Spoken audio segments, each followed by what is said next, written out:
পিতামাতার মৃত্যুর পরে তাদের জন্য সন্তানের করণীয় কি? আমরা দেখলাম রাসূলুল্লাহ সাল্লাল্লাহু আলাইহি ওয়াসাল্লাম দোয়া ইস্তেগফারের পাশাপাশি সাদাকার কথা বললেন, যে সাদাকার অর্থ হলো সাদাকায়ে জারিয়া, স্থায়ী দান। আমরা খানাপিনা করাই, খানাপিনা প্রথমত রাসূলুল্লাহ সাল্লাল্লাহু আলাইহি ওয়াসাল্লামের সুন্নত নয়, সাহাবীরা কখনো করেননি। আল্লাহ রাসূল সাল্লাল্লাহু আলাইহি ওয়াসাল্লাম নিজের তার ওফাতের পরে তার সন্তানেরা, তার দৌহিত্র নাতিগণ, তার খলিফাগণ, সাহাবীগণ কেউ কোনো খানার আয়োজন করেননি। রাসূলুল্লাহ সাল্লাল্লাহু আলাইহি ওয়াসাল্লামের জীবদ্দশায় অগণিত সাহাবীর পিতামাতা, আত্মীয় স্বজন, আপনজন ইন্তেকাল করেছেন, মৃত্যুবরণ করেছেন। রাসূলুল্লাহ সাল্লাল্লাহু আলাইহি ওয়াসাল্লাম নিজের আপনজনেরা, তার কন্যা, তার নাতি, তার স্ত্রী অনেকেই মৃত্যুবরণ করেছেন। তিনি কারোর জন্য কোনো খানার আয়োজন করেননি। দোয়া এবং সাদাকা এই দুটো বিষয় আমরা দেখতে পাই। খানার আয়োজনের প্রথম বিষয়টা সুন্নাহ বিরোধী, কাজেই এখানে কবুলিয়াতের সওয়াবের আশা করা যায় না। দ্বিতীয় বিষয়, এখানে আনুষ্ঠানিকতা, সামাজিকতা বেশি। এখানে মানুষ কে কি বলল, কত টাকা খরচ হলো, এটা। আর এই ধরনের ইবাদতে এমনি কোন সত্যকার সুন্নাহসম্মত নেক আমলে এরকম চিন্তা থাকলে সওয়াব হয় না। তৃতীয়ত, আমরা এই ধরনের সামাজিক অনুষ্ঠানে, সম্মানিত দর্শক, আমরা কিন্তু যারা সমাজে পাপী, মহাপাপী বলে পরিচিত, কুফরিতে লিপ্ত, সালাত মোটেও আদায় করেন না, এদেরকেও কিন্তু দাওয়াত দিব, এবং এদেরকে বেশি দাওয়াত দিতে হয়, কারণ এরা সমাজে প্রভাবশালী। আর আল্লাহ রাসূল সাল্লাল্লাহু আলাইহি ওয়াসাল্লাম অন্য হাদিসে বলেছেন, যখন সমাজের মানুষেরা এই পাপীদের সাথে খাওয়া দাওয়া করে, তাহলে তখন ওই পাপীদের পাপের স্বীকৃতির কারণে আমরাও তাদের পাপের অংশ পেয়ে যাই। কাজে আমি যখন সমাজের পাপী ব্যক্তিকে, স্পষ্ট পাপী, আমরা সবাই পাপী, কিন্তু যে ব্যক্তি মহাপাপে লিপ্ত, সালাত মোটেও আদায় করেন না, সালাতের বিরুদ্ধে কথা বলেন, কুফরি কথা বলেন, মানুষ হত্যা করেন, অনেক মহা জঘন্য অপরাধে লিপ্ত, আমরা তাদেরকে চিনি, কিন্তু এই অনুষ্ঠানে আমরা তাদের দাওয়াত দিয়ে খাওয়াচ্ছি, অর্থাৎ তাদের ইকরাম করছি, আমরা ডেকে এনে তাদের সেই পাপের স্বীকৃতি দিচ্ছি, এটাতে আমরা পাপী হয়ে যাচ্ছি। আপনি হয়তো বলবেন দর্শক, যে তাদেরকে না আনলে তো অনুষ্ঠানই করা যায় না। অনুষ্ঠান করবেন কেন? আপনি রাসূলুল্লাহ সাল্লাল্লাহু আলাইহি ওয়াসাল্লামের সুন্নত বিরোধী কাজ করতে যেই তো বিপদে পড়েছেন। আপনি গোপনে, যদি কিছু অল্প হতো, গোপনে মাদ্রাসা, মসজিদ, জনকল্যাণে ব্যয় করে দিতেন, সাদাকায়ে জারিয়া করতেন, না পারলে অনস্থায়ী সাদাকাই করতেন। আপনার এই গরুটা, ছাগলটা একটা জনকল্যাণ কাজে, ধর্মীয় প্রতিষ্ঠানে এতিমদেরকে দিয়ে দিতেন। আনুষ্ঠানিকতা যেহেতু আপনি সুন্নাহ বিরোধী ভাবে করতে গেছেন, তাই তো বিপদে পড়েছেন। সম্মানিত দর্শক, সবচেয়ে বড় কথা হলো যে আমরা এই আনুষ্ঠানিকতা বারবার করতে পারি না।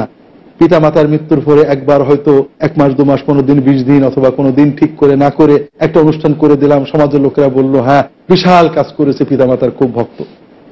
কিন্তু এরপরে যখন বছরের পর বছর চলে যায়, আমরা কিন্তু আর করতে পারি না। আর এজন্যই সুন্নাহ আমাদের জন্য অত্যন্ত কল্যাণকর। যদি কোনো সন্তান পিতা মাতার মৃত্যুর পরে সাদাকায়ে জারিয়া করে, তাদের জন্য একটা স্থায়ী দান করে, যে দান স্থায়ী থাকে, কল্যাণ মানুষ পেতে থাকে, সেটা মসজিদ, মাদ্রাসা ইত্যাদি বানিয়ে হোক, কোনো সম্পত্তি সেখানে ওয়াকফ করে হোক, বা কোনো জ্ঞান বিতরণ করে হোক, যেভাবেই হোক না কেন করে, তখন আর বারবার করার প্রয়োজন হয় না।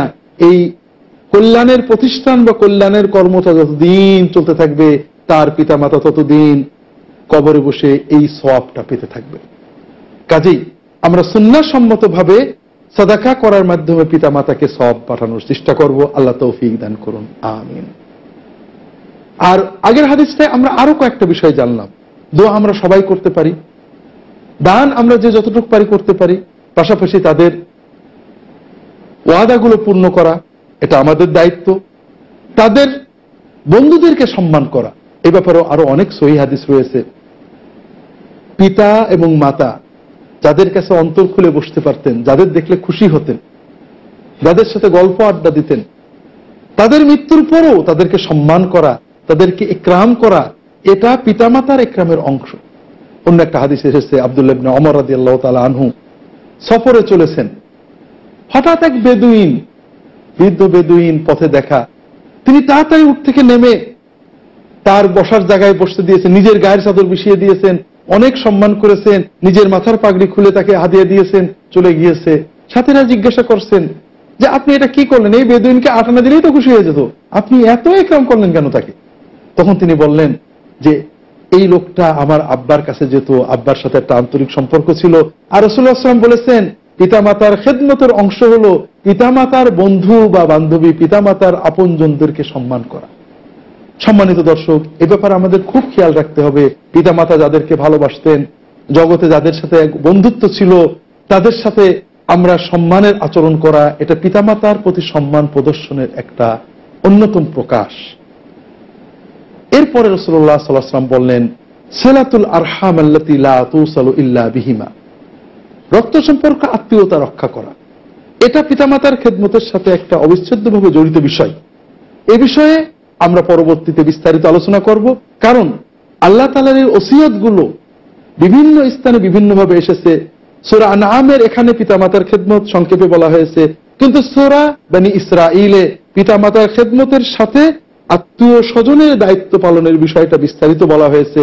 এজন্য আমরা পিতামাতার বিষয় শেষ করে আত্মীয় স্বজনের বিষয়টা একটু আলোচনা করব ইনশাআল্লাহ তাআলা।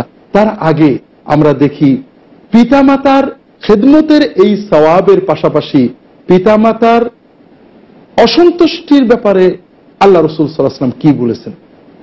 আল্লাহ রাসূল সাল্লাল্লাহু আলাইহি ওয়াসাল্লাম বলছেন, রাদাল্লাহি ফি রাদাল ওয়ালিদাইনি, আল্লাহর সন্তুষ্টি পিতামাতার সন্তুষ্টির ভিতরে, আর আল্লাহর অসন্তুষ্টি, আল্লাহর গজব পিতামাতার অসন্তুষ্টির ভিতরে নিহিত রয়েছে।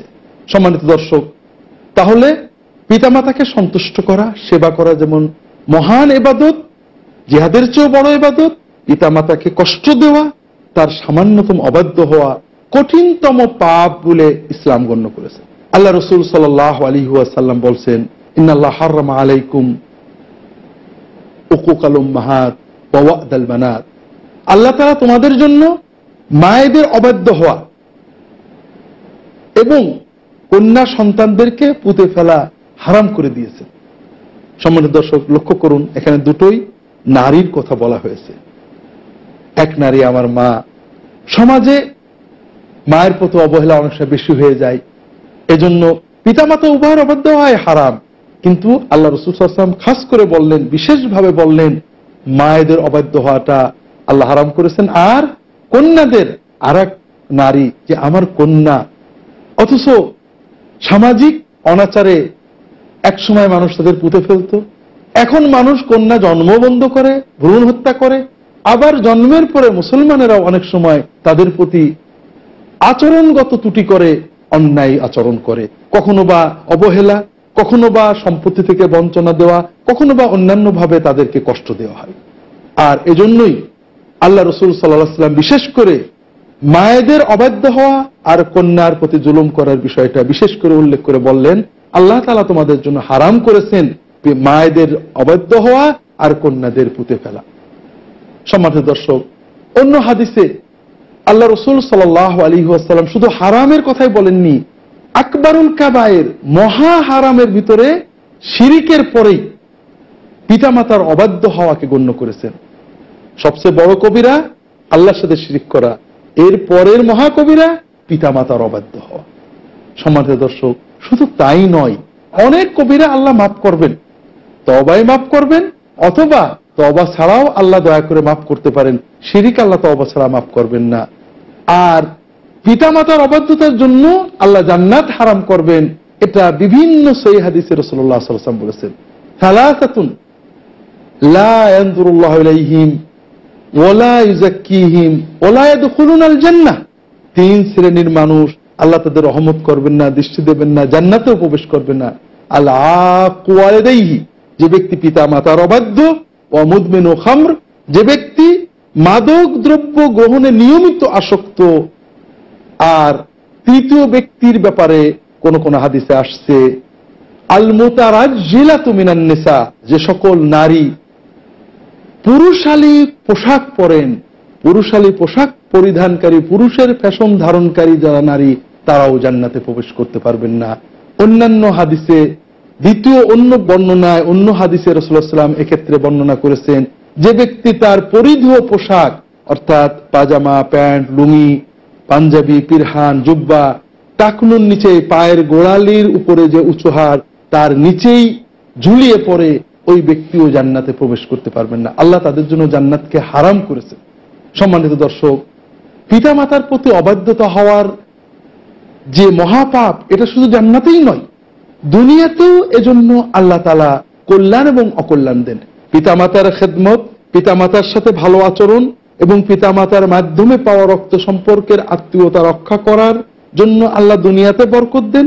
আর পিতামাতা এবং পিতামাতার মাধ্যমে পাওয়া যে রক্ত সম্পর্ক, আত্মীয়দের সম্পর্ক নষ্ট করা, এই জন্য আল্লাহ দুনিয়াতে শাস্তি দেন। আল্লাহ রাসূল সাল্লাল্লাহু আলাইহি ওয়াসাল্লাম বিভিন্ন হাদিসে বলেছেন। সহিহ বুখারী, মুসলিম, অন্যান্য কিতাবের সহিহ হাদিসে রাসূলুল্লাহ সাল্লাল্লাহু আলাইহি ওয়াসাল্লাম বলছেন, মান আরাদা ইউনসা ফি আজালিহি ওয়া ইউবারাকা লাহু ফি রিজকিহি ফালইয়াসিল রাহিমা। যদি কেউ চায় যে আল্লাহ তার আয়ুটাকে বাড়িয়ে দেবেন এবং তার রিজিকে বরকত দেবেন, সেজন্য তার রক্ত সম্পর্কের আত্মীয়টাকে সংরক্ষণ করে, হেফাজত করে, অর্থাৎ পিতামাতা এবং পিতামাতার মাধ্যমে যে সম্পর্ক আমরা পেয়েছি এটা সংরক্ষণ করতে হবে। তাহলে আয়ুও বাড়িয়ে দেবেন, রিজিকেও বরকত দেবেন। সম্মানিত দর্শক, আমরা দুনিয়াতে তো এই দুটো জিনিসের পিছনেই ছুটি। আমাদের সুস্থতা, আয়ুটা বেড়ে যাক, রিজিকে বরকত হোক, এজন্য আমরা কত পাগলের মতো ছুটি। কোথাও টাকা নিয়ে যাচ্ছি, কোথাও সেজদা দিচ্ছি, কোথাও হয়তো তাবিজ কবজ আনার চেষ্টা করছি। রাসূলুল্লাহ সাল্লাল্লাহু আলাইহি ওয়াসাল্লাম যেটাকে নিষেধ করেছেন সেটাও করছি, আল্লাহ যেটাকে শিরিক বলেছেন সেটাও করছি। উদ্দেশ্য একটাই, যত তাড়াতাড়ি দুনিয়ায় কিছু পাওয়া যায়।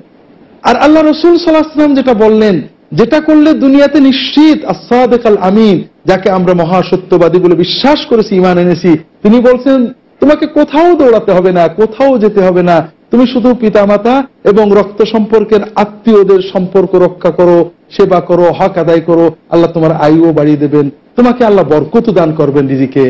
আমরা রাসূলুল্লাহ সাল্লাল্লাহু আলাইহি ওয়াসাল্লামের শিক্ষাটাকে অনুধাবন করার চেষ্টা করি। সম্মানিত দর্শক, আজকে আর লম্বা করতে পারছি না, সময় শেষ হয়ে গিয়েছে। আশা করছি আল্লাহ তাআলা বাঁচিয়ে রাখলে অন্য কোনো পর্বে এই বিষয়টা আবার আমরা আলোচনা করব। আল্লাহ তাআলা ততদিন আমাদেরকে সুস্থ রাখুন, ভালো রাখুন, আল্লাহর ইবাদত এবং রাসূলুল্লাহর সুন্নাত পালনের মধ্যে রাখুন। এই দোয়া করে শেষ করছি। ওয়া সাল্লাল্লাহু আলা মুহাম্মাদিন নবিয়্যিল উম্মি ওয়া আলা আলিহি ওয়া আসহাবিহি আজমাইন। আসসালামু আলাইকুম ওয়া রাহমাতুল্লাহি ওয়া বারাকাতুহু।